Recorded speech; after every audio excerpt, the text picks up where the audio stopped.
Махмад Шариф Наджмудинов и его оппонент Аюб Хажалиев от команды Эдельвейс в синей дзюдоке. И сейчас со счетом 1-0 команда Эдельвейс выходит вперед. Очень быстро и резво начали этот поединок оба дзюдоиста. Мы напоминаем, что это группа С, и здесь уже совсем скоро тоже мы выявим победителя, который напрямую получит путевку в полуфинал. Минута позади, и Махмад Шариф Наджмудинов, безусловно, является первым номером своей команды, и именно он борется в этой весовой категории, хотя есть еще и его сокомандник Абубакар Шеров, да.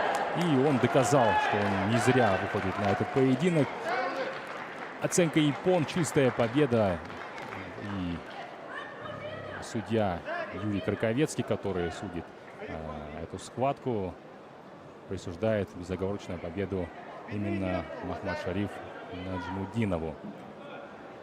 Хотя есть вопросы, наверное, со стороны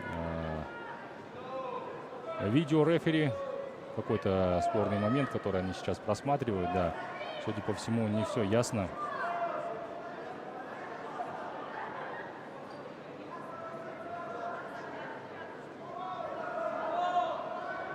Посматривают в сторону видеорефери.